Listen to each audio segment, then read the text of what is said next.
So today I wanted to do questions from the internet, but first we're going to go over some masterclass information.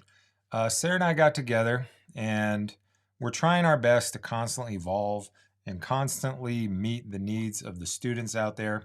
And the common theme out there is people want to take all the classes, and we wanted to offer a bundled discount for those of you that want to take all three of the classes. Originally, we expected people to take one or two, and a large percentage of our students end up taking all the classes. So we wanted to offer a discount for that. So you can go over to the website. The link is in the description, and we can. Excuse me, my screens are acting wild. There we go. I'll put a link in the description to this, and you can go to the website and check it out. And there's a discount in there as well.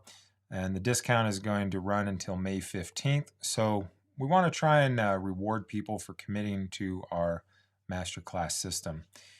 We are also getting ready to go live with the Soil Balancing Masterclass, which starts this Friday, which would be February 2nd.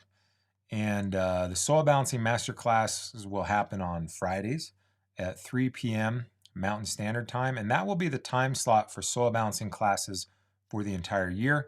We are planning to do 4 soil balancing masterclass sessions in 2024. And the new change that we're implementing for 2024 and on is that once you join a masterclass, you're a lifetime member of that, as long as you don't break our code of conduct or do anything wily like that. But we want people to evolve as a group. We want people to continue and contribute to the group. And we're seeing that happen in the soil balancing classes where we started that to see how it would go. And it went really well. And I believe that everybody's enjoyed it. And so basically how it works is once you join a class, you jump into that next session. And you can join any soil balancing masterclass session as long as the planet is still spinning and circling the earth or the sun. I'm not sure which one. I'm not an astrologist. I'm a soil balancing masterclasser. But whatever's happening with our planets, whether it's flat or round, as long as we're still cranking, you can join the soil balancing masterclass. We also had a soil balancing masterclass student and friend create us a new soil balancing calculator, which is pretty cool. So we got that up at soilbalancing.com. Right now, it's only available to masterclass students, but we're working on something that would be a tool available to other people from the internet. And so it looks like we've got some homies. Southern Oregon Soil is a masterclass student. Thanks for jumping on. Mr. Southern Oregon Soil. We got Rick Cole. It's pretty cool. Thanks for joining. And Two Daughters Farm. What's up? And Sammy. Sammy's here. What's up, Sammy? Let me know if I got a bad echo or anything funky going on. But today, we... Hold on.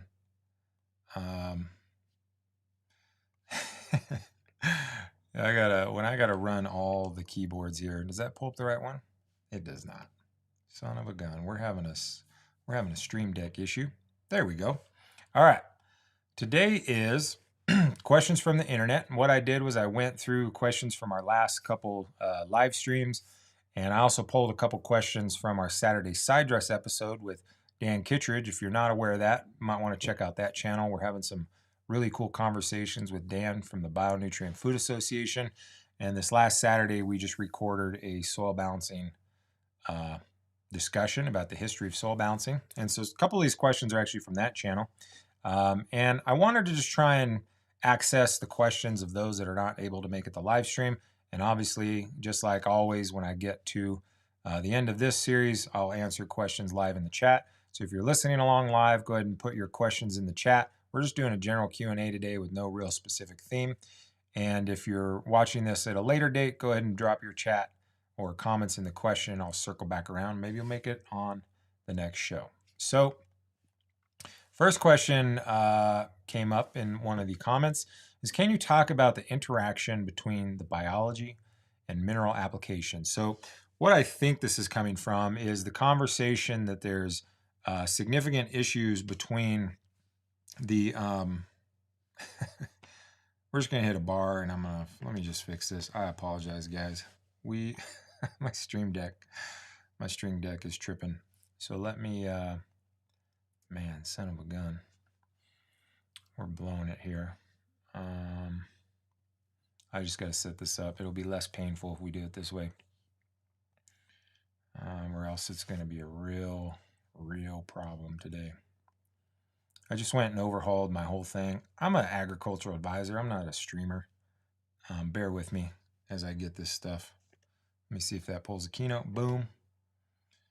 That's the one that's missing. Let me hit this guy real quick.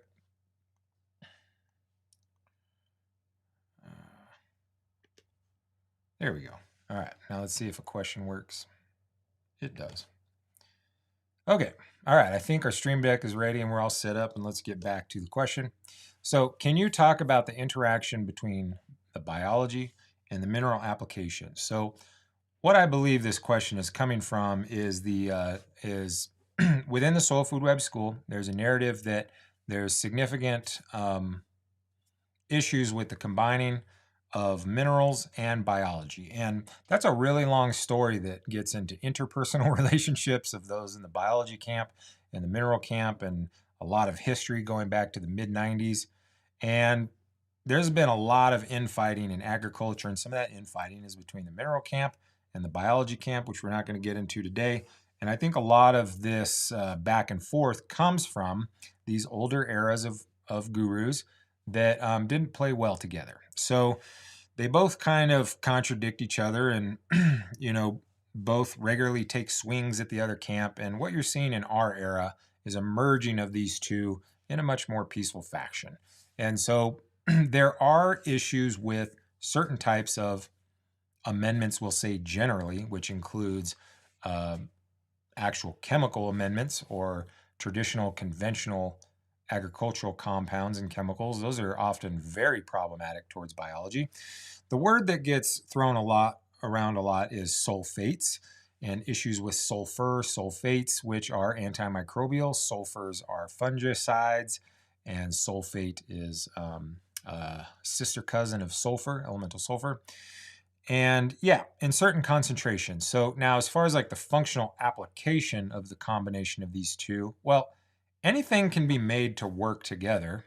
You see Paul Stamets take toxic, really anything, starts to combine it with different types of fungi in a pile, and over time, those fungi will learn to adapt to the food source and incorporate it. So when you talk about longer ecological timelines, biology seems to be somewhat tolerant of most anything as long as it's given enough time to adapt to it. That's not really the question, but I think what I'm trying to do is pull you out of this like really rigid, reductionist, left, right, blue, red, Crips, Bloods, Raiders, Broncos, whatever it may be. We get into these like camps, and nature doesn't work like that. Nature has a blending of edges. There's no hard lines where this one's here and this one's there. When we talk about even aerobic and anaerobic, so lack of oxygen and reduced oxygen, in the center is a transition team called the facultative anaerobes. So it's not even necessarily like a super hard line, but there is a transition in biology. And so what I hope to see over time is that this narrative of a contradiction between the biological worlds and the mineral worlds start to blend in. Yeah, what's up, $2 Farm? Farmers are tribal MFs, right? We're not going to get booted off the YouTube by saying that, but yeah, dude, it's so weird. And I've said this a lot of times, but I'll say it again. I come from the sports world in an era where youth sports were not forced into, but encouraged and developed through higher level through programs. And so I was encouraged to have my regular city team, and then I was on a travel team. And then within those travel teams, we had our own practices, and we were encouraged to go to a hitting coach. And if you were a pitcher, you went to a pitching coach. And if you were a catcher, you went to a catching coach, and you went and gathered all that beneficial information and took it upon yourself to develop as many skills as possible to come back to your home team and help contribute to winning. And so that's the way I look at things. I don't look at either or. I look at how do they both play the best together. So there's a limit to everything.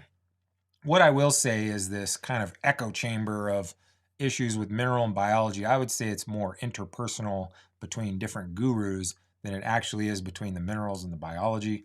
The conversation is most often about sulfates. And if you get nothing else from any of these videos, if you get nothing else from anything we put out, take this one bit right here, that if you have a question, explore it. And that's what Sarah and I do. We got to this level by exploring narratives and questions on the internet, which is what we're going to try and do a better job on this channel, is just answer them. We're starting with words, and we're going to start to incorporate microscope slides and just show you. Because to us, something pops up as a question. If we don't already have practical experience with it, we immediately just apply it and answer the question. So along our journey, Sarah and I have put pretty much everything to the test that existed, and then as it arises, we put that to the test. So first and foremost, if you have a question, put it to the test. So the way you would answer this question is track the biology in your soil, and then apply minerals and measure a reduction. And that's exactly what we did. So with reasonable applications of normal, naturally occurring soil amendments, I haven't seen any issue at all. Now, when you talk about appropriate application limits, well, some of my counterparts might put like 10 pounds per cubic yard of soil amendments, which is a tremendous amount. In that situation, yeah, it's probably antagonistic to biology. But in like reasonable application limits that are appropriate to the context of the situation and provide good results, no measurable reduction in biology, aside from maybe a minor dip that the biology then recovers from. The only time I've seen sulfates damage biology is we had one farmer that was on limited staff, and he always wanted to combine everything. And so he made a compost extract, and then he took his green grow, I forgot what it was, the bloom, which is a perfectly fine product. There's a pretty substantial amount of potassium sulfate in there. And when he put the 1 liter per bed, there was 3 beds, so he put 3 volumetric liters of the green grow bloom into a 55-gallon compost extract. Yeah, that killed everything. So in that situation, but that's not reasonable and practical or appropriate. And in that situation, that was one of the few farms we've worked with that was following the compost extract instructions, was doing the mineral applications, but was getting almost no establishment in the beds. And when we finally showed up to the farm to kind of break it down, we saw that he was pouring this massive amount. And so Dr. Lane talks about like 100 parts per million of sulfate. I regularly put more than 100 parts per million of sulfur through minerals, like the Organics Alive powders contain quite a bit of sulfur in them. I've seen no problem at all ever with that. So I think a lot of these things are overstated, and the real issue, in my opinion, is the entire internet wonders these things, but there's only a few of us that try to answer them. So I want to encourage more people to answer these questions through process and examination of what you're doing. If you're a small home grower, obviously it's probably not in the budget to pay hundreds and hundreds of dollars doing microscope assessment, but there's a tremendous number of people coming out of the school that Sarah and I do, which is the Microscope Masterclass, which I'm realizing now I meant to make a notification about that. But we're having a lot of fresh students, and I would try to connect with somebody that's freshly out of either the Soil Food Web, Microscope Tech School, or in our Microscope Masterclass, and work on a deal with them to learn from each other. When I first started in this consulting, I did an entire year's worth of free assessment to anybody on Instagram that would send me samples. And through that 1 year, I was able to put the microscope to pretty much every technique. And then when I started offering my services for pay, I was ready, and I went right to the top of the cannabis world and have stayed at the top this entire time. So if you're a smaller home gardener, try to find somebody that's recently graduated or trying to build their skills. If you're somebody that's trying to build your skills, offer that publicly and have people mail you samples and try to answer these questions. And once you build that knowledge base, you become more valuable. So it works better for everybody. So let's see, what's next? We've got, do you focus on biology first, then slowly adjust the minerals, or both at the same time? Well, when Sarah and I first started professionally consulting, we did biology first because there's one rule that my family ingrained into the depths of our souls as kids is that it was okay to say I don't know. And that's kind of weird for most people, especially males, especially people in the cannabis space. You're expected to like magically know everything. And I was taught it's okay to say I don't know. And I was also taught that you don't give advice that's outside of your competency, especially when you're dealing with livelihoods. So if you're going to be a farm advisor, you're messing with livelihoods. And a lot of times these livelihoods are multi-generational, regularly stretching back to 1868 or whatever it was during the Homestead Act. And you're now messing with, many generations of farms. And you really shouldn't just go in there and start giving advice that's outside of your firm functional understanding and capability. I think that's irresponsible and reckless. So when Sarah and I first started professionally offering our consulting skills to the world at large, we only focused on biology because we were jumping considerably up in scale, size, and scope, especially in those early years of regulated cannabis. I'd never grown cannabis in a 200,000 square foot facility. I wasn't going to pull up and start telling everybody what to do. So we kept it to the things we knew we were very good at, which is using a microscope to analyze soil biology, and then we modified process and improved process with just that one thing. So as far as my career goes, we focused on the biology first because we're not interested in causing damage to a farm. We must only provide improvement and benefit. And there's a tremendous amount of improvement that comes in a farm when you tune up the biology in a living soil farm. When you talk about regulated cannabis, we worked with what are defined and still defined as some of the best living soil growers on the planet. And when we modified their practices to improve biology in the soil, at minimum, we got a 30 to 40% increase in pretty much all categories. So you saw a 30 to 40% increase in yield. We saw a 30 to 40% increase in potency, cannabinoids. And then conversely, you then see a 30 to 40% reduction in pest and disease problems, which further radically improves the economic viability of that farm. So there's a tremendous amount of benefit in biology. When you talk about the regulated cannabis space, that is undeniably one of the best ways to protect your assets because you can know many weeks before a problem arises if something is wrong. So there are patterns that arise prior to powdery mildew. There are patterns in biology that arise before you have crop loss to bugs. So we have found a significant value in the regulated cannabis markets by doing analytics of the biology and telling people that many weeks before something happens to correct it. And that's a very good way to stay in business and remain profitability.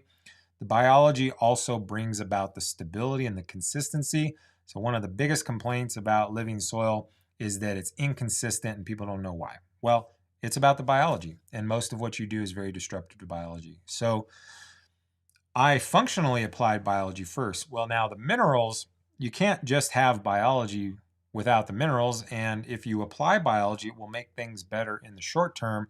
But if there's an issue with mineral chemistry, then you're going to magnify that and accelerate it when you incorporate biology because you increase the demand on growth, which increases the demand on minerals.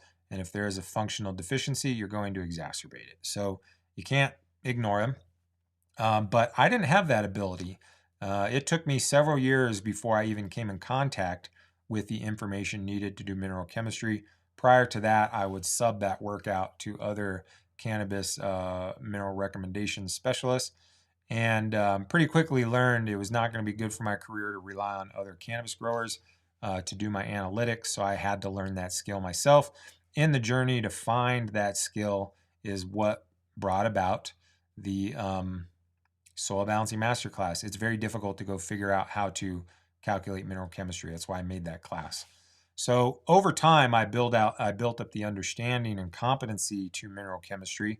Again, starting out slow, saying I don't know when I don't know, being very conservative, making small adjustments, following up on those adjustments to see if the correction we made did what we wanted it to do, and then refine, adjust, refine, adjust, refine, adjust. So now if you fast forward to 2024, we do them all at the same time. We address biology immediately. we address soil chemistry immediately, we address water chemistry immediately, and we address fertilization immediately. And we do all of that now. We have a full functional professional competency in all the aspects of agricultural process. And so, yeah, we do it all at once. And there's a tremendous amount of opportunity for those of you out there that want to try and diversify your skill set, because we're still kind of in this weird era where people want to be specialists at biology, they want to be specialists at minerals, and they want to disregard the value of biology for their camp. I'm telling you, y'all, you get this information, you'll blow past all these dudes. They're sleeping, they're getting complacent, blow right past them. It's time for some new gurus that are more qualified. Hope that answered your question. All right, what's next? So this is a volatile one. This one might get the live stream shut down. Somebody might kick in the door and wave a gun in my face, but I'm going to take a swat at it. Neem is neem detrimental in every form? And we talk about seeds, seed meal, top dress as well. Well, this is one of the most interesting things in all of agriculture because neem is quite the paradox. And if you're talking specifically about cannabis cultivation, going back to the original no-till instructions, the original no-till instructions had neem seed meal as a component of the soil. And then that evolved into a neem tea, which from what I remember was 2 tablespoons neem seed, 1 tablespoon kelp meal per gallon, and then you bubble that for 24, 48. Some people would take that into 72 hours, which is a good way to make a whole bunch of powdery mildew on any type of tea brew. And then the information evolved into top dressing. And I was an analyst through this entire era and have significant experience analyzing the popular no-till strategies from old eras. What I will say is what's really interesting about neem seed is, so it's the leftover remnants of squishing out the oil, which is used in a ton of products in India. The toothpaste I use has a little bit of neem oil in it. And basically it's the spent chunks of the seeds after they squished out the oil. It is high in nitrogen, it is high in phosphorus, it is high in trace minerals. And so when you look at the available options for slow release nitrogen, can be beneficial from that standpoint. Now, anything that's a seed or high in nitrogen from a biological standpoint is likely to have high levels of bacteria as well as the things that eat the bacteria called protozoa. So nutrient cycling and growth potential in living soil systems comes from primarily the relationship between protozoa, the things that eat bacteria, and bacteria. So you got the potential and the conversion of that potential. The better you get those ratios, the faster the plants grow. So any sort of seed meal is likely to have bacteria and protozoa on it. So the benefits of the neem seed is people indirectly and unknowingly kind of get a bit of a biological inoculant from that because of the bacterial and protozoan diversity on that seed meal. And when I've bubbled quality neem meal in the past doing this neem tea, there's actually a pretty shocking amount of bacterial diversity and protozoan diversity. So that can be harnessed. So that's where that neem tea came from. You're basically doing what the soil food web world defines as a protozoan infusion, which is a liquid tea that has a high level of the predators of bacteria to release nutrients. And that can be a very powerful tool. Now, if you look at the instructions from the no-till world, they're far from what it needs to actually be successful at that strategy. I did do a lot of neem tea brewing back in the day before we had really good quality, high biologically complete compost. And when we had to use the available products that other people were making, it often lacked all of the soil food web organisms. And so I would do these little techniques in order to increase different populations and different strategies. I would take this compost, this compost, this compost, mix them all together for their different characteristics. I would brew a little bit of a protozoan infusion to increase the protozoan count in those, and then that could make better than it was compost. So as far as the instructions go is if you keep the neem seed to a low level and it's in the soil, it's relatively beneficial. You get a slow release nitrogen, some trace minerals. The neem tea, I think, is the by far most effective use of it, but it's the most misunderstood, the most problematic from a biological standpoint, because if you brew that thing too long, or at too high of elevation, or with too warm of water temperature, or too much kelp, or with not enough aeration, instead of making a good, healthy ratio of bacteria and protozoa, you could be just making a bucket of disease.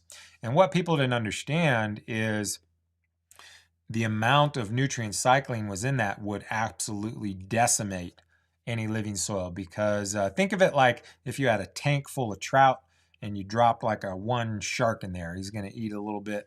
If you drop 20 sharks in there, all the fish are going to be dead in 8 seconds, right?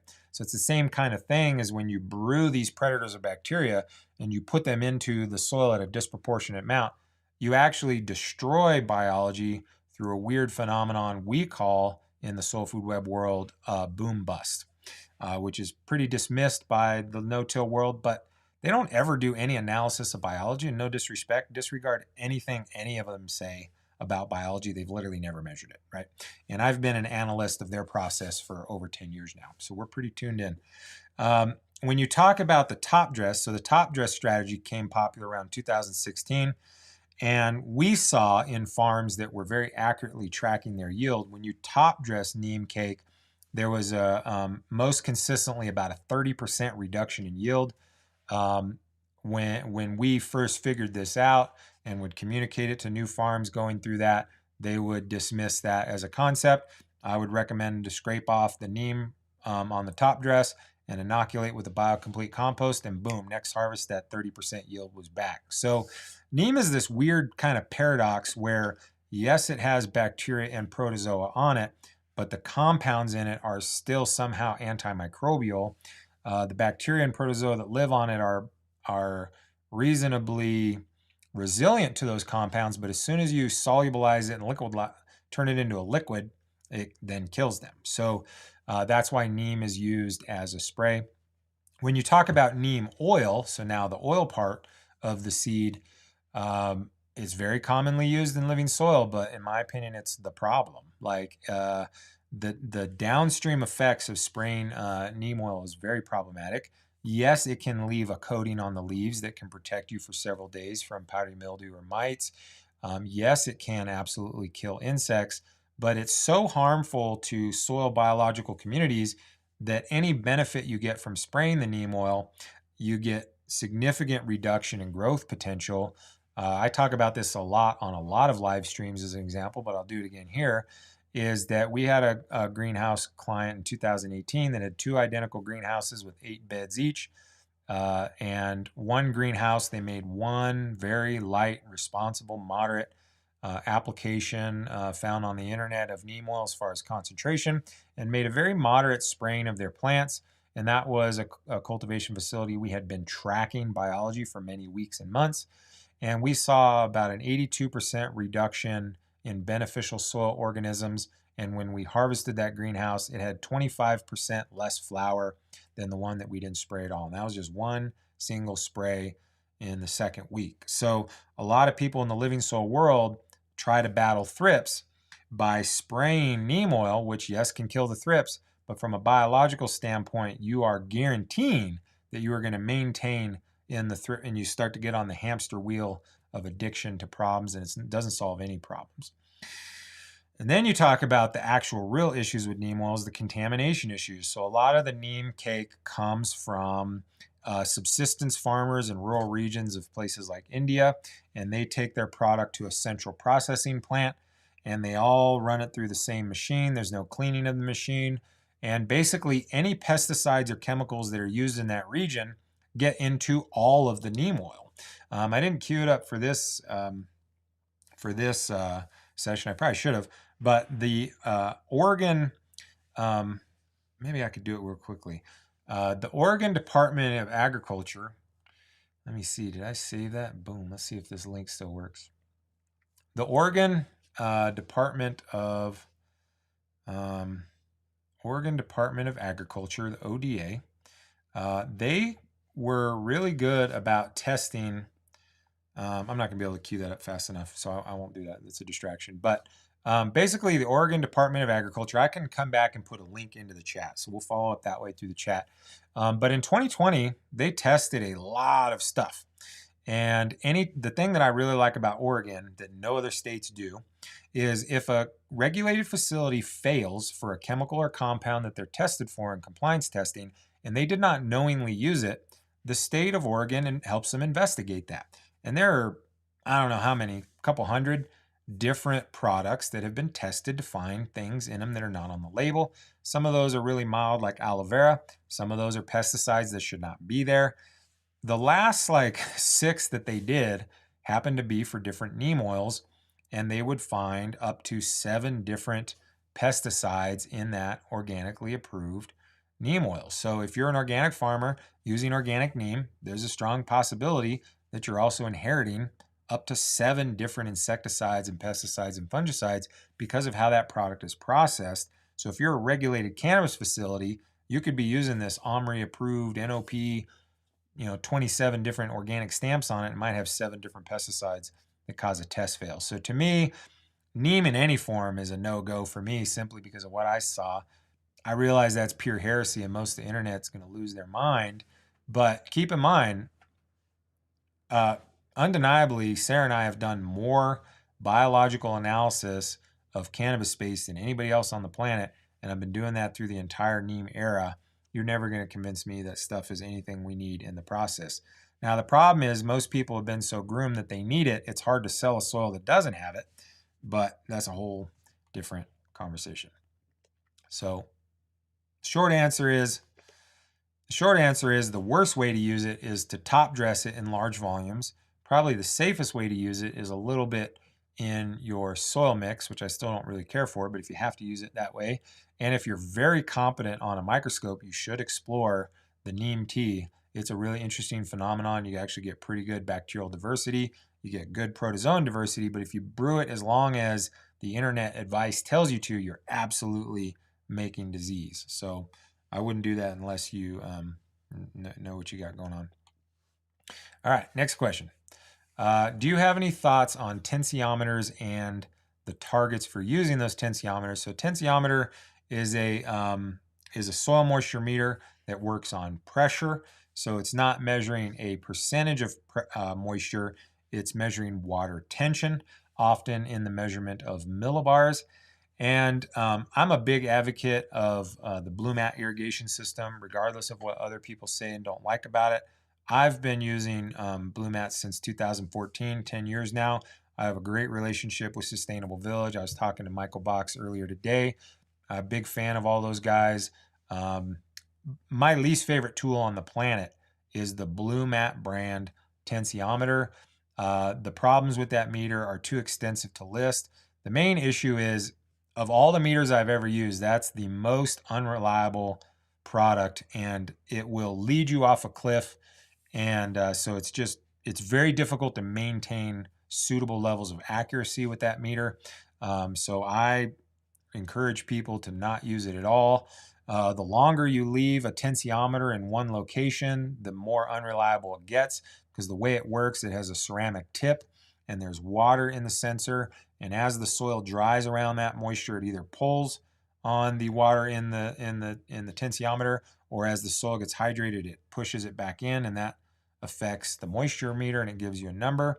Of tensiometers in the world, the Blue Mat one is the most unreliable. It's too low of a price point in technology for what's required, and the ones that actually work reliably are quite a bit more expensive than the Blue Mat meter, and they tend to be better. They're my least favorite type of product. The main reason is it's such a big thing you're jamming into the soil, and basically where you go wrong is, in order to keep it accurate, you need to remove it, keep the ceramic tip soaked, and make sure it's full of water, and then put it back in. Every time you cram it into the soil, you're compacting that soil. You're making the soil in that location more dense, which changes how the meter reads. So the more you take it in and out, the more you change the characteristics of the soil where that meter is located, which means nothing about the soil around it. So it's just problematic from the start. The best thing you can really do is get a higher quality tensiometer, put it into the soil and leave it. And some of them have like little syringes to fill them up. But again, what is the benefit of knowing a small circle of moisture in your garden? Is not much benefit. You need to know the moisture in that entire space. The only time I've seen tensiometers be like really good is when they trigger irrigation in an agricultural sense. In the citrus groves of Southern and Central California, I've seen tensiometer based irrigation triggers, and those are kind of cool. But that's a native soil situation. I find they become really unreliable in potting soil situations. I don't like them at all. I used to advocate for uh, Blue Lab, the Blue Lab pulse meter, and man, I think they're going through some. I think they're going some quality control products. I was just at a farm site visit and we could not get that stupid thing to work. So I'm kind of abandoning even the Blue Lab pulse meter, and we're going back in time. I'm actually going back in time to this Rio Temp moisture meter, which you have to calibrate it to something. And I was talking to a client the other day that we started working with years ago. And this is the Rio Temp backyard moisture meter. It's about 15 inches and it has a little, I guess it'd be a rheostat type device. And on the back, there's a little grommet. And you pull it out and there's a screwdriver. And that one works pretty good. But as the Blue Lab Pulse, and I got on the technology bandwagon, and when the Blue Lab Pulse meter works well, it's a great tool. But I think their quality control's gone to shit, and the last couple I've seen have been complete garbage. So and it's getting harder and harder to pair with the newer phones. So 5-6 years ago, it paired really well with an iPhone. Newer phones, it's having a problem with. So there's a technology issue there. And we've now gone back in time. Like I said, I was talking to a client we set up years ago, and I was just kind of grumbling about my Blue Lab Pulse. And he's like, well, why aren't you still using the one you told me years ago? And so we're going back. We're going back to the Rio Temp one. You just have to know what to calibrate it to. And then you're looking for a range. The real value in a moisture meter is variation across your space. So you need a tool that you can move with and very rapidly deploy into different locations and get an idea of moisture at depth, moisture across the space. That's what you really need. Having a moisture meter fixed in a location to your garden, to me, you've already lost, because that's not what the problem is, you know. So hope that helps. All right, what do we got now? So this was kind of a really long question. And it was basically, you quote Dr. Elaine a lot. Do you think she has it figured all out? Do you think you have it figured all out? Do you think that it's something like, do you think we can all evolve? And yeah, absolutely. I think if you're not in a state of evolution, you need to get with it, because the people that are really making things happen are constantly evolving. So one thing I do respect highly about Dr. Elaine is that at least during my interaction with her, I saw that she was constantly evolving.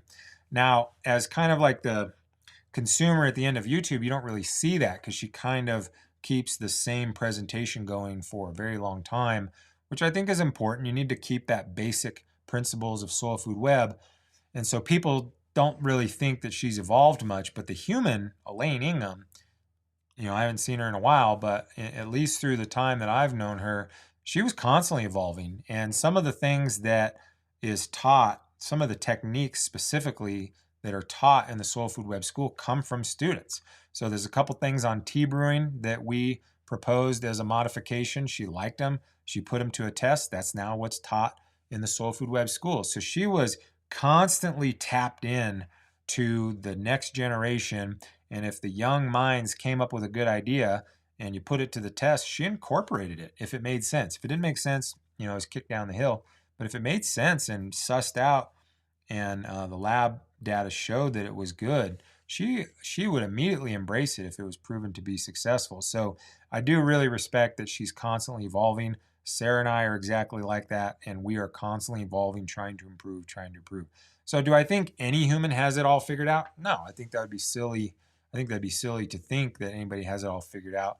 What I will say, and what I think what I believe Dr. Lane doesn't get near enough credit for is her contributions to agriculture for analytics. Sarah and I are professionally competent in about 12 different modalities for agricultural analysis. And if I was sent to a deserted island to try and start a farming community, and I can only take one of those with me, not even a question. I'm taking the microscope and the microscope method that Dr. Elaine created. Now, that's not everything in and of itself, but if I can only take one, undeniably, that's the one I'm taking, because if you're trying to grow crops, those are biological items. Excuse me, let me get a drink. Plants are made of biological cells. If you analyze actual soil organisms, which are single-celled biological items, if something you does increases the populations of beneficial single-celled biological organisms, there's almost always a positive plant growth response and an improvement in health. If you do something that reduces biological communities, there's almost always a measurable reduction in the biological cells of a plant. So if you could only take one thing, if I could only take one thing, I would take that one thing. So I don't think she gets enough credit for that contribution to agriculture. Now, there has been some issues. So her method is proprietary, which has kept it from being utilized in university research, which I think has hindered the movement.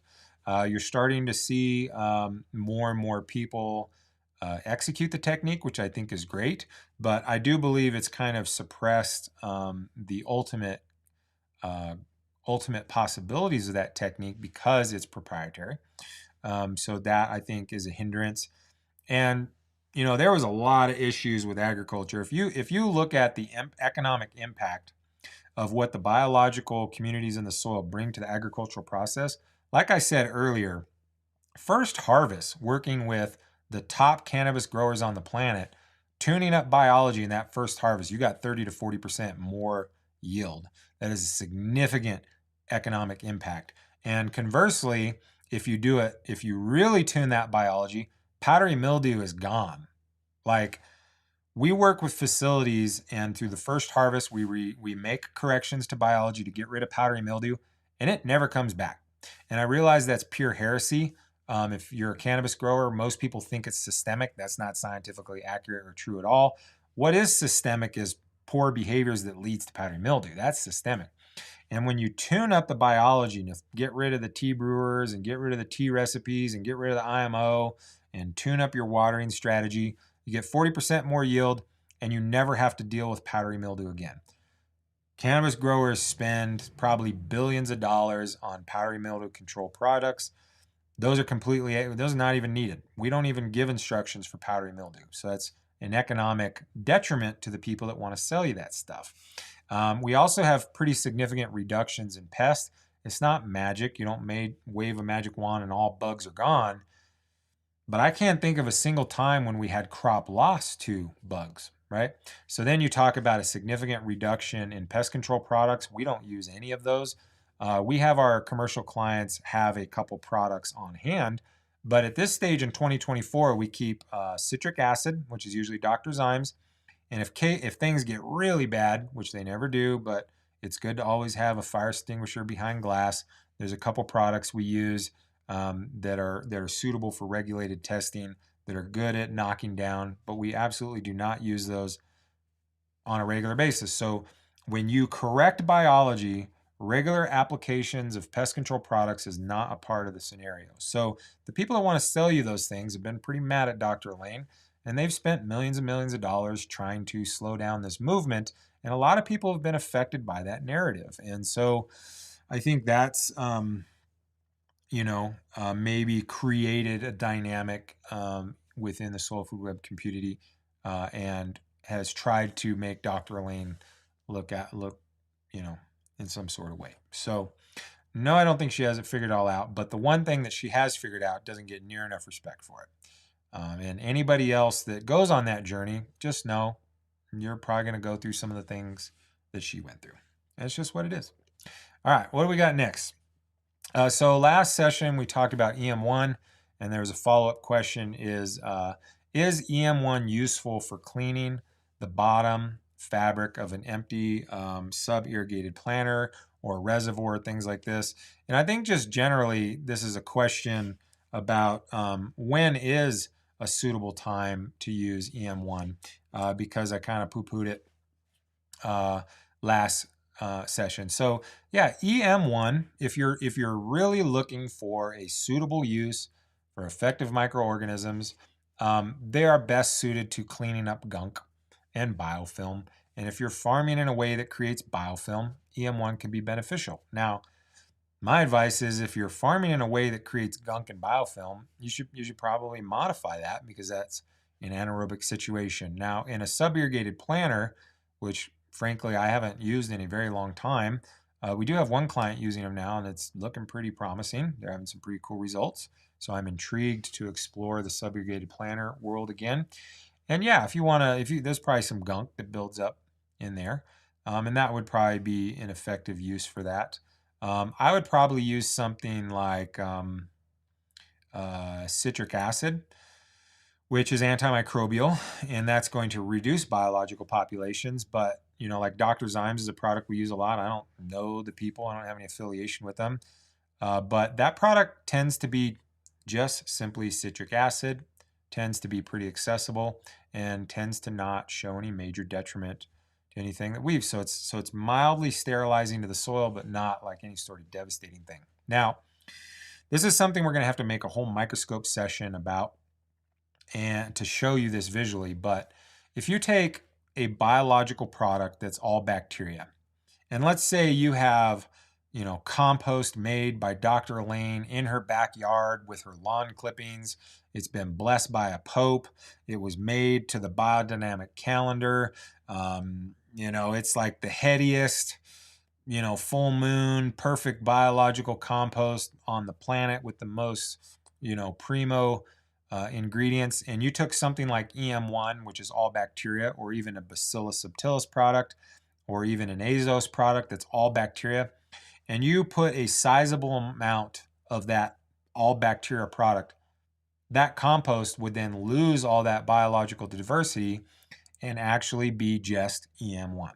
So that's something that almost nobody seems to really know and often have a hard time understanding in the world. Another kind of contrast to that would be there's bacillus products used that are designed to kill gnats. So like Natrol, it's a perfectly fine product, but if you over apply that Bacillus subtilis into a soil that has wonderful biological diversity, 7 days later, you will see only bacteria. So it's this really crazy phenomenon about how, just like cannabis growers, they see resources as scarce, and they create a world to where they try to protect their resources, and they actually produce compounds that are antagonistic to other species.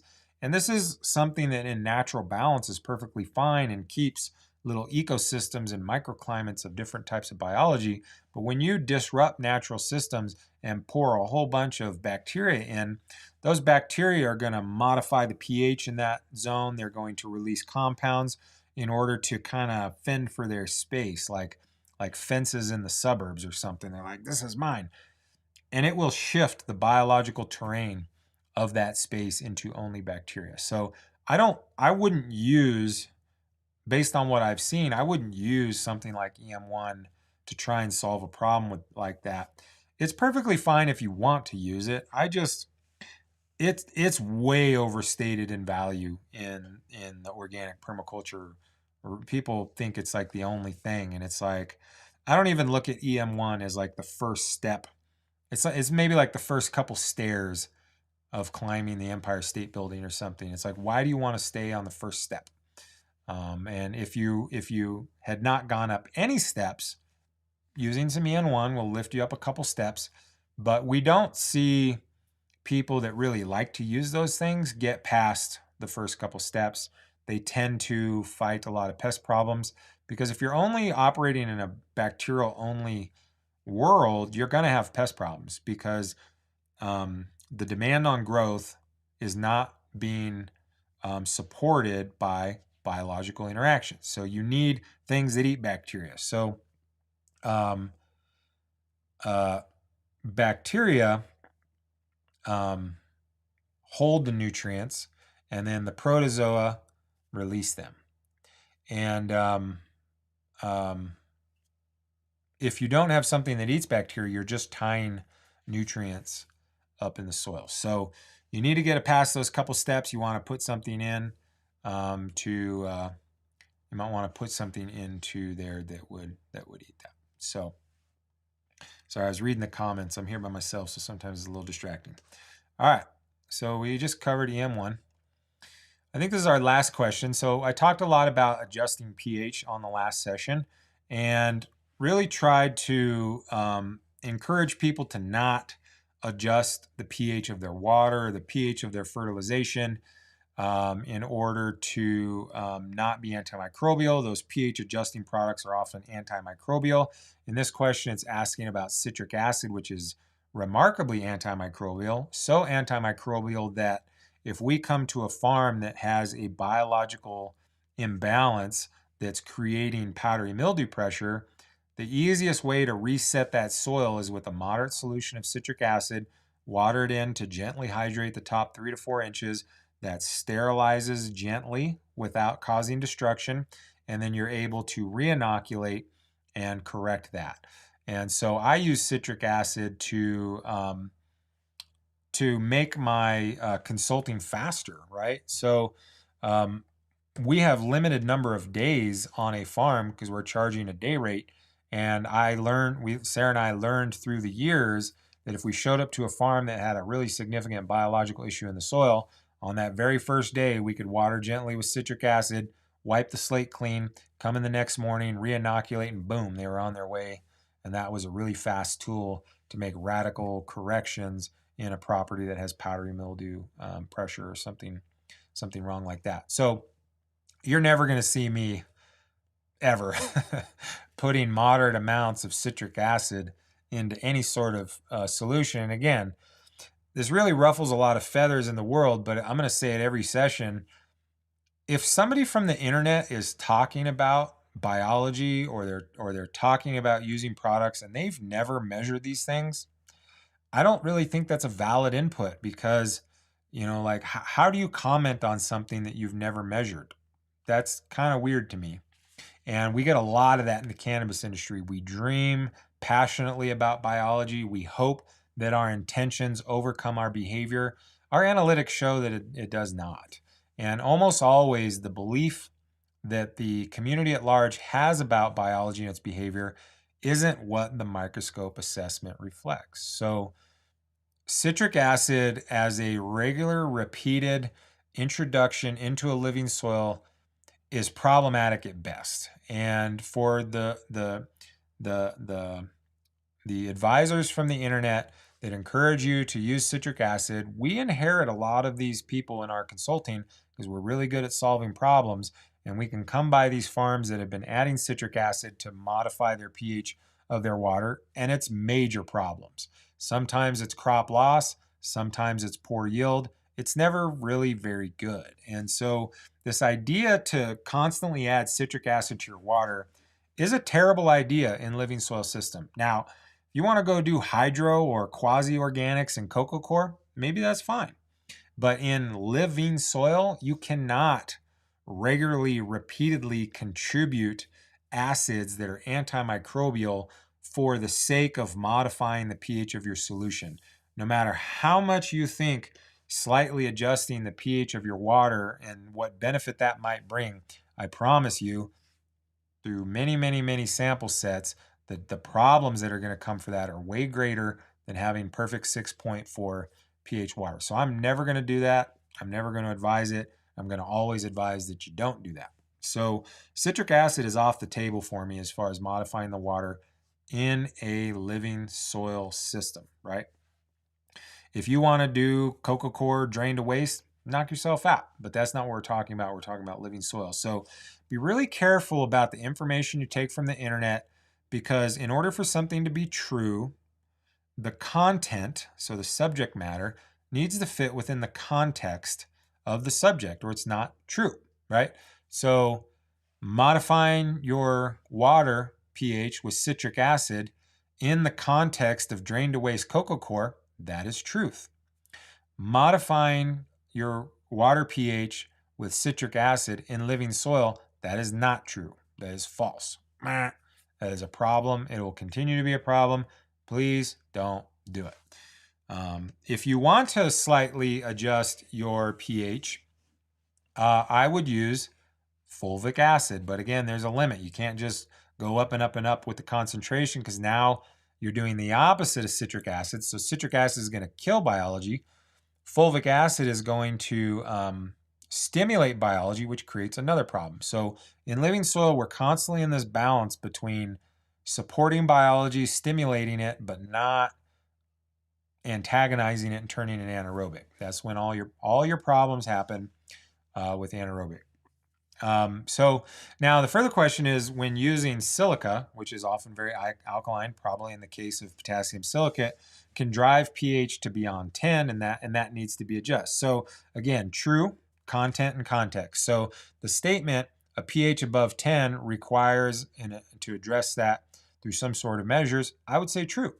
But then I would say, why are you adding so much potassium silicate that your pH is a 10?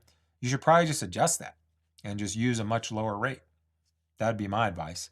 And again, people get way too hyper-focused on pH, which is what I talked about in the last session. And because cannabis growers, when we tried to reach out to labs, we were hung up on, we weren't able to have access to these things. And so the pH pen became, our Lord and Savior. And sure, there is some benefit that can be gained by pH, but what is driving that pH? What is making that pH high? If you have some beneficial minerals that you can put into water and it either lowers your pH or raises it, but it's still beneficial minerals, if you're in living soil, it's much more forgiving for pH. Now, if you want to water your rock wool with a pH of 10, yeah, you're going to have a problem. But you're not doing rock wool in living soil. And the biggest obstacle for people transitioning from hydroponic techniques to living soil techniques is they want to take all the things that were important in hydroponics into living soil. And again, the content needs to match the context. Most of what you did in hydroponics is either mildly problematic, ranging to radically disastrous. And you have to learn new techniques to achieve the same goal, which is what I did. I came from some of the most qualified hydroponic growers in Southern California. Some of my friends went on to build some of the most influential brands in California. I saw very qualified hydroponics, and I had to learn and adapt the modifications of those things that were essential in hydroponics and figure out what was their equal in living soil. And it's usually not the same thing. So oftentimes the only thing that's the same is you're growing cannabis plants, often indoors.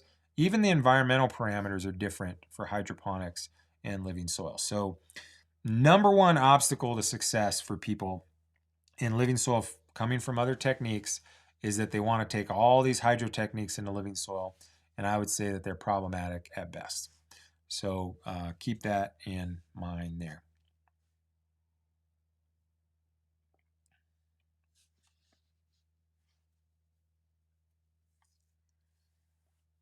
Okay, so we're seeing some questions here. Let me go. I think that was the last of my little presentation. So let me go ahead and check out the questions here. So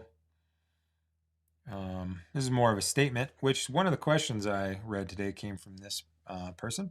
And yeah, it is time for a new era. Like this whole guru things for the birds, man. We need to move in. We're moving out of the guru era and moving into the empowered individual era.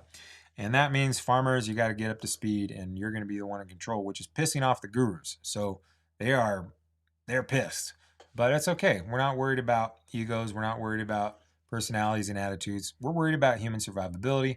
We're worried about success. We want to see farmers be successful.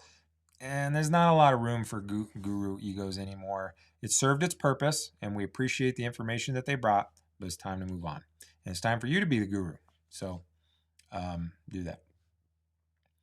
So So this is an interesting comment talking about the difference between the United States and other countries, and I would agree. I would agree that there's been a weird bastardization of natural farming techniques in the United States, and it's kind of it's a whole new ball of wax. We're not even gonna go there.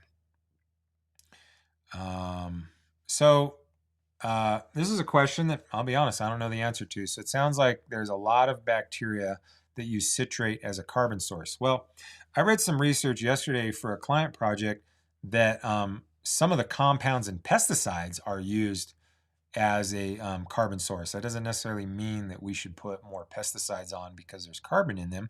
So um, I in literally every single situation I've seen where someone was regularly, repeatedly adding citric acid, they also had problems. Usually that problem was powdery mildew because when you continually suppress the biology, the anaerobes rise up, which is poetic, and you get powdery mildew and mites, which nobody ever likes to hear, but that's the math of it. So what's really interesting about organisms is they're fairly non-selective on their carbon sources, but just because they can eat motor oil for carbon doesn't mean that we need to pour a bunch of motor oil on our soil. So Southern Oregon soil is asking here, with a good compost extract, how often do you apply that to your vegetable garden? And well, so when we first started consulting, we didn't have enough biologically complete compost for the whole world. And we barely had enough to satisfy our consulting clients. And it was important that once you start providing a farm with compost, man, you better not pull the plug on that or it's a big mess. So we started out very conservatively. And in a regulated cannabis space, in the early years, we only had enough compost to make maybe 3 extracts in an 80-day crop cycle. So at the start of flower and through the middle of flower, trying to increase biology at those critical points of influence. So, in a perfect world, which we rarely see, you should, in theory, be able to inoculate that soil. And as long as there's high enough organic matter, the biology should stick around. But the reality is, we don't see it just magically elevate and maintain. You can do that, but it takes kind of an expert level of feeding that soil once you've inoculated it. And so through the years, we've evolved to obviously, as our compost supplies went up and we could share more with people and they could use it more abundantly. In the case of regulated cannabis, where there's a lot on the line and there's a lot of money on the line, and it's important to maintain productive capabilities, well, then we'll do a compost extract once a week. And somewhere in there was, can you combine it to feeds? Can you combine it with feeds? I think that was one of the YouTube questions. Yeah, we regularly combine the products we use for fertilization, which are beneficial to biology. We can combine those feeds and those extracts into one tank, but it takes a evolution of process to find the homeostasis between that. So we found out how much fertilization we can put into a compost extract tank and keep everything kosher. Now, as far as a vegetable garden, well, I think Southern Oregon soil is making his own compost, and from what I remember, it's pretty nice. So it wouldn't hurt to do it every other week or every week. You can use it sparingly, but I'd say at minimum, if you had limited resources and you were trying to use it at the most strategic places, at transplant is a really good time to do it. So you inoculate that root zone. And then as the plant changes into increasing the demand on growth, it's a good time to sustain that. So in the case of cannabis, that's at flowering transition. In the case of vegetable crops, it's when they start to move into the flower set, the bud set, the bud formation for tree crops. So when it's starting to switch into a new stage of reproductive life cycle, that's a good time to support that. And then when it's filling the fruit, you can do that again. So that'd be 3 or 4 applications in a harvest cycle of most crops would be sufficient. In the agricultural scale, it's harder to do that. Like corn, once it gets up to about waist high, you're not doing anything unless you're flying it with an airplane, which would not make sense with compost extract. So Hope that answers your question. So Spencer's asking, do you have experience with bone char? Not specifically bone char, but I would think it would have most of what bone products have. So a little bit of nitrogen, which might be burnt off. Honestly, not sure. It's usually a calcium source. Um, when just kind of the way, just kind of the way that I think about things like this is, um, I would really always prefer, when at all possible, if I have bones, I'd try to pulverize them up and put them onto the soil in their natural state and let the biology break it down. Like if for some reason you need to reduce its volume into a char or you need to make it more shelf stable, but as you start to burn things, you make them more crystalline, harder to access, and less available to biology. Oh, it was biochar. Yeah, that might have been biochar autocorrect. So, which moves into my next state of like biochar is really popular, but I don't really find much value at all to it.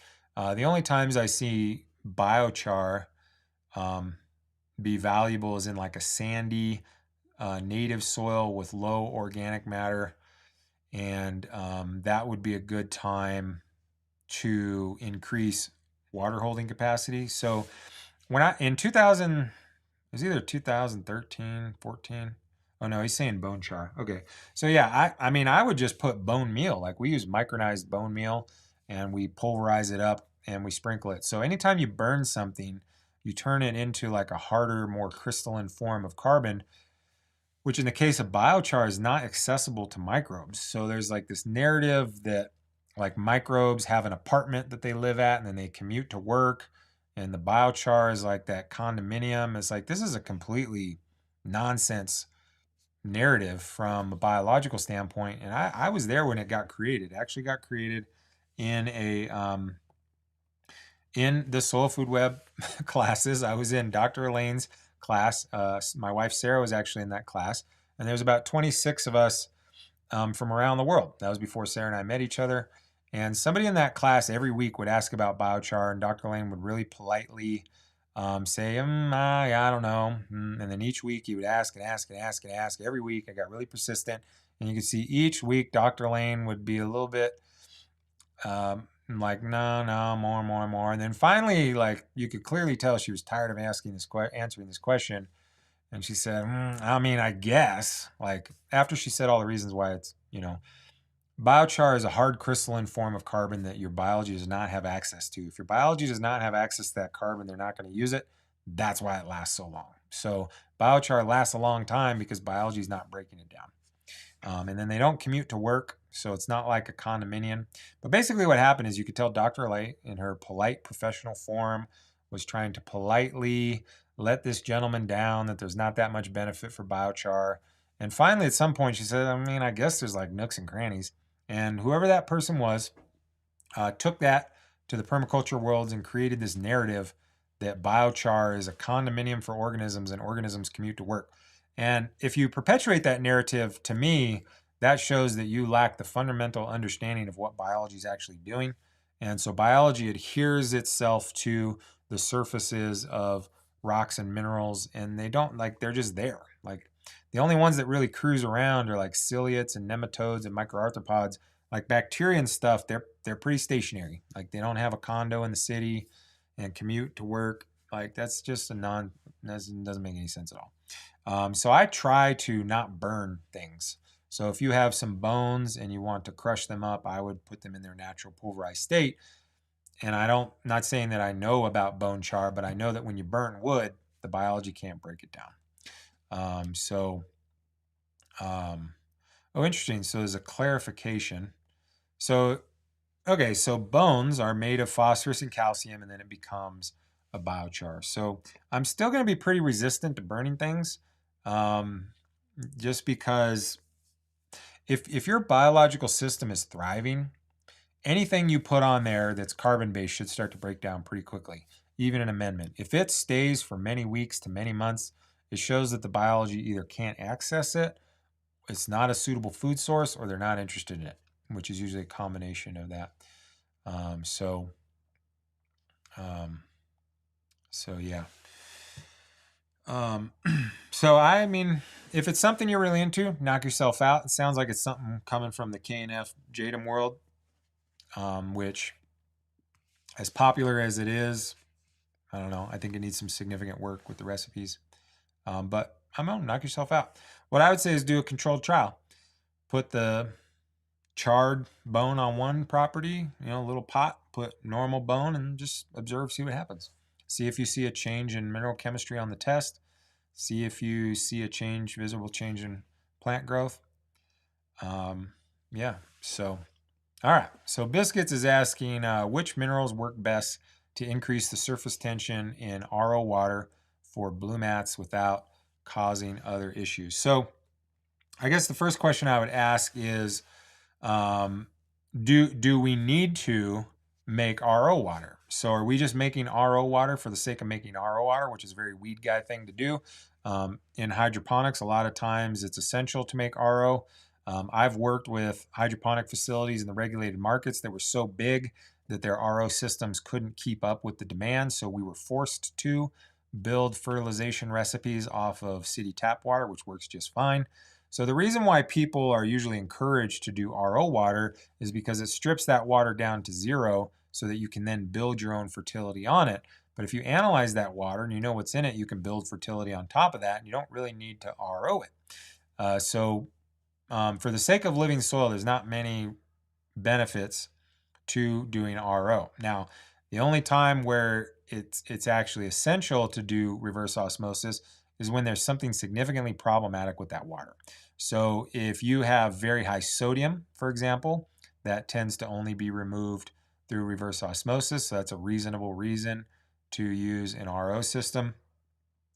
High chloride needs to be pulled out through reverse osmosis. We've had a couple clients in obscure regions of places of Oregon that had toxic levels of manganese and boron in their water for some reason.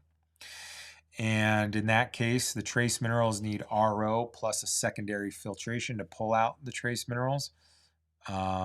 We've worked in Santa Barbara where the wells were so contaminated by the cut flower industry that we had to use RO water, even though from a mineral standpoint it was perfect.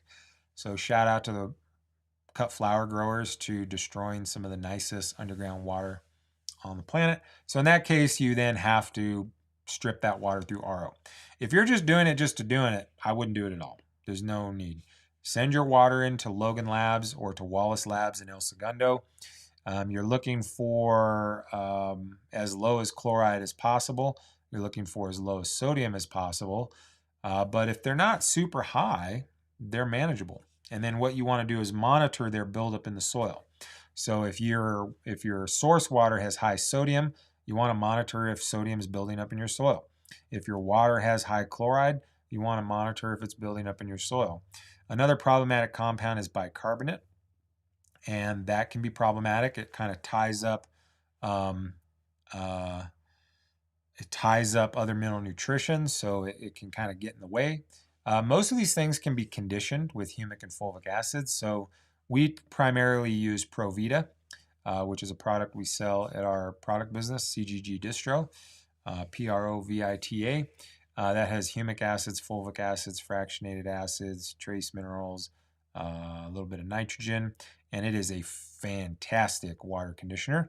If that's not available, humic and fulvic acids are suitable. The problem with humic acid is it's a very giant molecule. I believe it's the largest organic acid produced by soil organisms.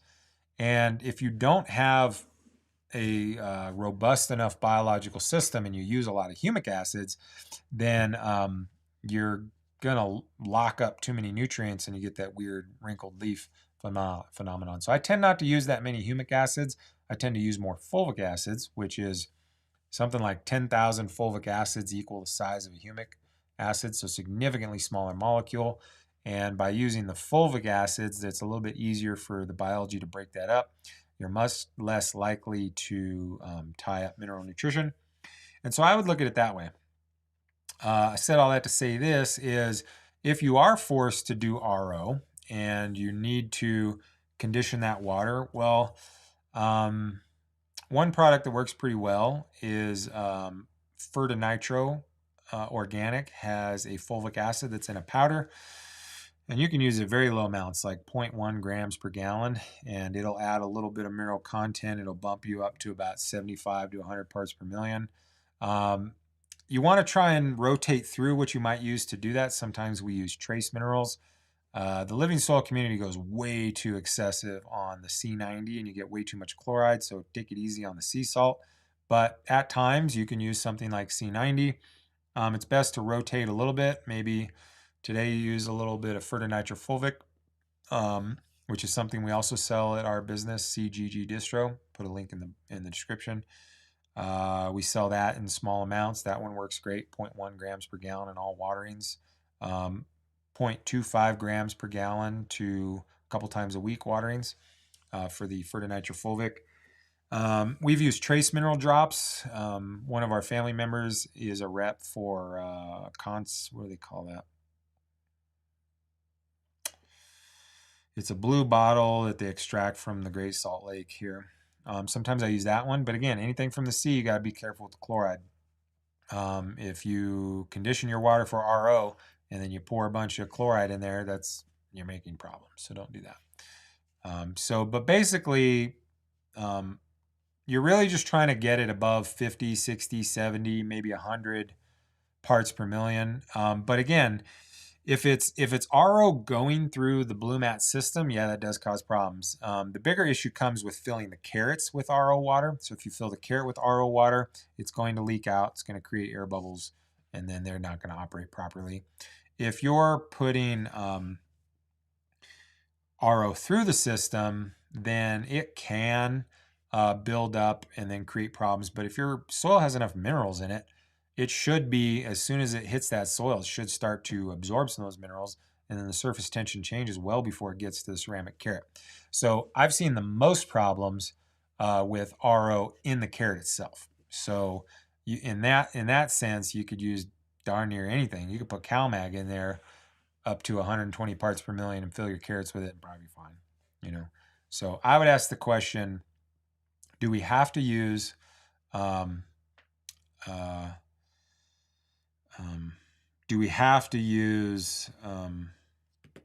water? I usually try to go out of my way to not use it.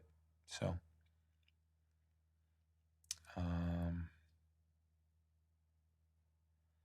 yeah.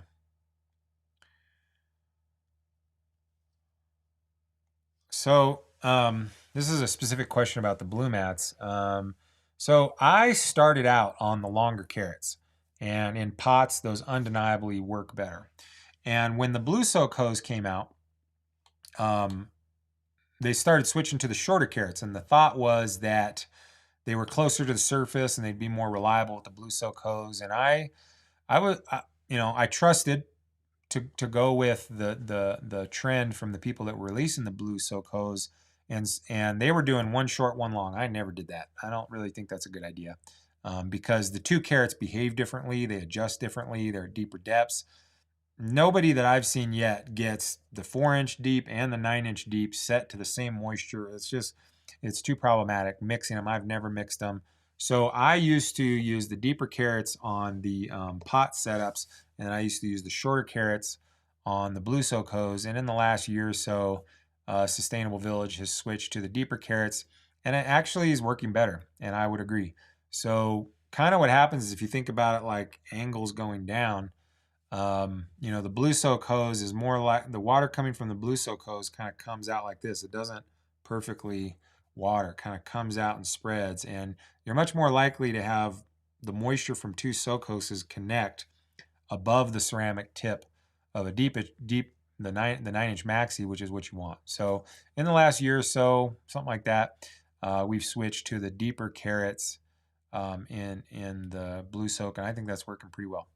So but more importantly, the main issue with blue mats, I should probably make a whole video on this, but the main issue with blue mats is people mess with them too much. You got to leave them alone.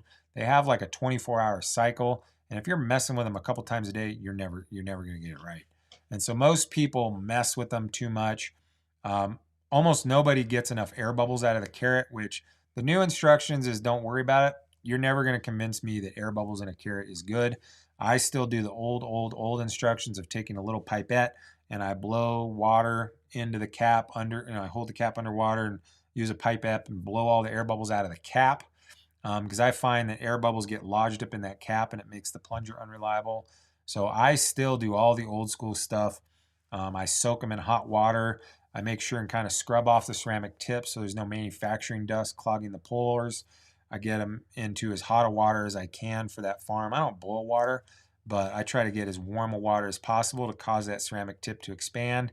I let it soak for several hours to let that dust and particles come out. I kind of rub it halfway through to buff it off.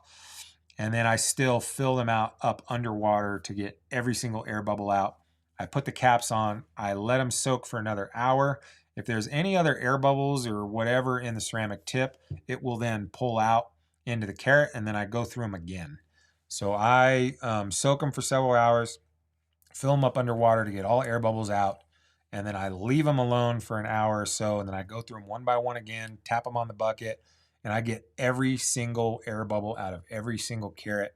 And then about 30% of the ones that you already got all the air bubbles out manifest another little air bubble that you got to knock out and remove, and then I move them into a separate bucket. I'm really organized, and I have like a assembly line prep station, and I make sure every single air bubble is out of every single carrot. I think that's most of it. If you're on a dripper system and that water line has faucets on it, every time you open up the faucet, air bubbles get introduced into that air line, and the dripper systems do not behave well with air bubbles. The blue soak hose is very forgiving to air bubbles. The drippers are not. So it kind of depends on that system. And then, but most people I find never read the instructions. It's really important to have the first dripper 8 to 10 centimeters from the carrot itself. The further you get out, the worse it runs. So yeah. Okay.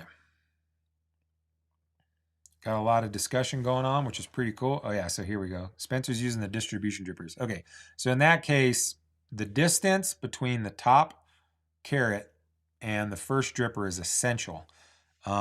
If they're too short or too long, it's not going to reliably refeed that that carrot. And so I actually take a piece of the red tubing and I cut it 3.5 inches. And when I set the gray line through the cap, I put the red tubing over the gray and I set it like a depth gauge so that they're all to the exact depth. I think that's really important, or same distance.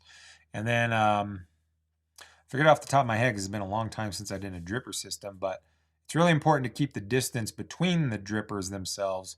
And as people start to get sloppy with that is when it gets bad. And most farms I've been to where people installed their own stuff, all those little measurements are really pretty sloppy, and that's a lot of the problem. Gravity systems also are super unreliable, which they're economical, but pretty much everybody I've ever seen with a gravity system gets really frustrated because as the volume in the tank changes, your pressure's changing. As the pressure changes, the carrot's going to respond differently.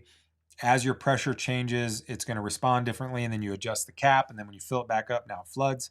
So most people don't have the restraint to like leave the system alone. I recommend people set, if you're gonna touch it, do it at the same time in the morning.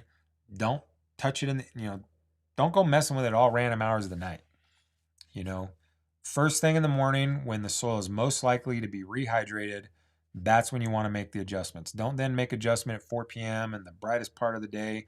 Like that irrigation system is on like a 12 to 24-hour replenishment cycle, and it takes time for that. So most people are not understanding that the system is kind of ebb and flowing, and then they kind of adjust it here, adjust it here, adjust it there, adjust it there, too wet, too dry, and now you're playing slappy-do rodeo, and good luck. You're never going to get it. So yeah, man, much appreciated you for showing up. So in a 2x4 bed, I'd put one. That's the very small bed. I'd put one at one side and I'd stretch it out. Well, I guess I'd put two. I'd put two and have them on the same end so you can adjust them or you can alternate them. Have one on this end, one on that end. And then have the have the drippers come towards each other. That can work pretty well. But if the drippers of carrot 1 are too close to carrot 2, they're going to be affecting each other, and then people lose sight of that. So if two different carrots and their irrigation string is too close together, you're often adjusting the wrong one. So yeah. Yeah, so meticulous is essential. So, make sure that first one is, 8 to 10 centimeters. I believe it's 3.5 inches. I make a depth gauge. So that everything's really thing. And then the more consistently you maintain the level in the gravity feed system, the more reliable it's going to be. But don't adjust it on Monday with a full tank and then adjust it again on Wednesday with a quarter full tank, because it's going to have different head pressure and it's going to have different pressure, and that's going to that's totally it. So way too many sensors in the bed, and that I'd put 1 or 2, honestly. So I'd probably put 2, 1 on each side. That's what I used to do. So the 2x4 beds, we came up with those because we found that a 2x4 bed performs way better than 2 30-gallon pots. And so we had grassroots design those and feel like we kind of pioneered the 2x4 dimension. And I used to put 2 carrots, 1 at each end. That's hard to do on, maybe I'll go this way. There you go. I put 1 carrot and then have the drippers come out that way. So that's how we do it. So right on, guys. I want to thank everybody for showing up today. Just a reminder, we've got our Soil Balancing Masterclass starting this Friday. We still got some space. If you want to jump in, if you join, you're a member for life, as long as you behave yourself. And we just now offered payment plans so that you can make deferred payments, because we know everybody's, it's pretty tight for everybody in the world right now, it feels like. And so we want to make it easier for you all to get into the class. So we're taking a payment plan. We've got a discount. There's some changes to the microscope class, but essentially I muffed that so hard, I'll let Sarah tell you about that. I completely blew that. So we're just going to let Sarah talk about her microscope class. We're making some changes to the microscope class, and she's changing that format, and we'll talk to you about that on Saturday. So we're having another live stream on Saturday, and then next Wednesday we'll be on the other Science Bro channel. So remember, I'll drop a link here in the description for the other channel. We're going to move all conversation of cannabis to another channel, and then we're going to kind of do some more stuff. So we're going to start getting more technical and start talking about commercial cannabis, because I think there needs to be some pretty good changes to how people approach living soil in the commercial space. We haven't really done a lot of videos about that. We've tried to keep it kind of on the more entry level, but we're going to start having much higher level conversation of living soil and what it takes to be successful in the commercial space. And so that's going to happen on the Science Bro channel, and we're going to continue that and produce more content. Again, thank you for tuning in. If you appreciate the show, leave a comment. We'll circle back around, and leaving comments, hitting the like, subscribe. You know the deal. Everybody says it on everybody's YouTube. You know it. But it does help the channel grow. Help us out if you liked it. See you on the next show. Later, homies.